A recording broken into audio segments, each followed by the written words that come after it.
physical literacy is really the capability that people have to move well. And so it involves the physical component of it. So is somebody moving their body parts in ways that are efficient and less likely to produce injury, but also, do they have the motivation to want to move? And do they have the confidence? Do they feel like they can kind of go out and do what they want to do, whether it be playing soccer or going for a hike or mountain biking? But do they believe that their body has the ability to do that and do it in such a way that they find to be enjoyable, and that they have a reasonable chance of being successful at? In the past, we used to think about kind of athletic development as a pyramid, and that concept actually more recently has gone out of favor, to be honest with you, because when you talk about a pyramid, there's kind of this perception that some people are kind of getting left behind, right, and that only the cream are going to come to the top. And these days, I think we're now thinking about this kind of athletic development really is more of a rectangle. And so physical literacy is kind of foundational, and that's true for everybody. And then some people are going to progress and they've got a lot of motivation and they've got a lot of intrinsic talent, and they're going to kind of progress and they're going to compete and they're going to be successful, and they have the capacity to kind of really compete at a really high level.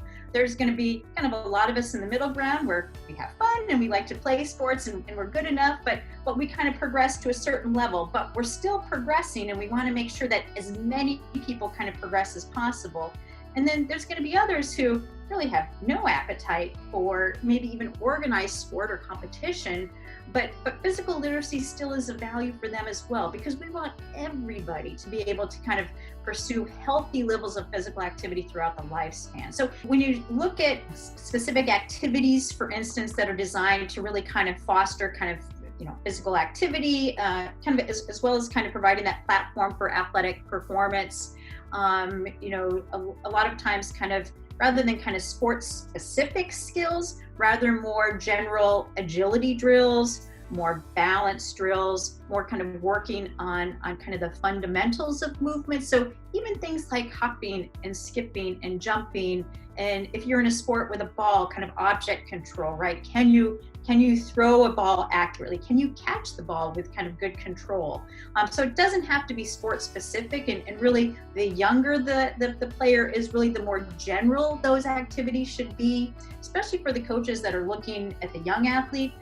The most important thing that you can do for this is to make sure that their initial experience with the sport is fun and enjoyable.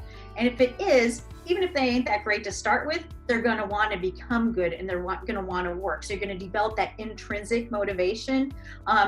If they don't like it, no matter how good they are, they're not going to want to do it. And it's going to be a constant struggle to try to keep them engaged. So just kind of that emphasis really at that early kind of initial coach-player interaction. The key principle is to make it fun and enjoyable. I think what's really important to keep in mind for parents is that kids really should be compared to themselves and not to their siblings and not to their teammates. So kind of taking this kind of proficiency or performance kind of component to it in terms of, okay, how have we progressed over the week, over the season, since last year? What type of progress have you made in your own kind of individual, journey of player athletic development?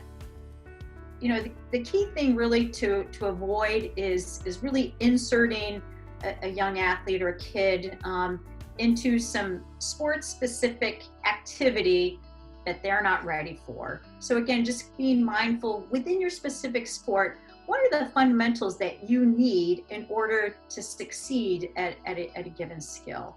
Each athlete is going to come in at a different level, at a different both development level as well as a different level of experience in the sport. And you kind of got to be willing to kind of individualize the experiences of each kid. And that is harder work.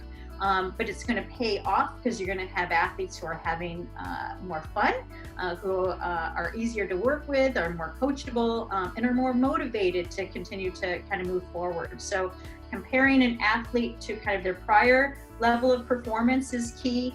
And then individualizing and kind of recognizing that some kids are just they're at a different stage than others are, and incorporating that into your training program.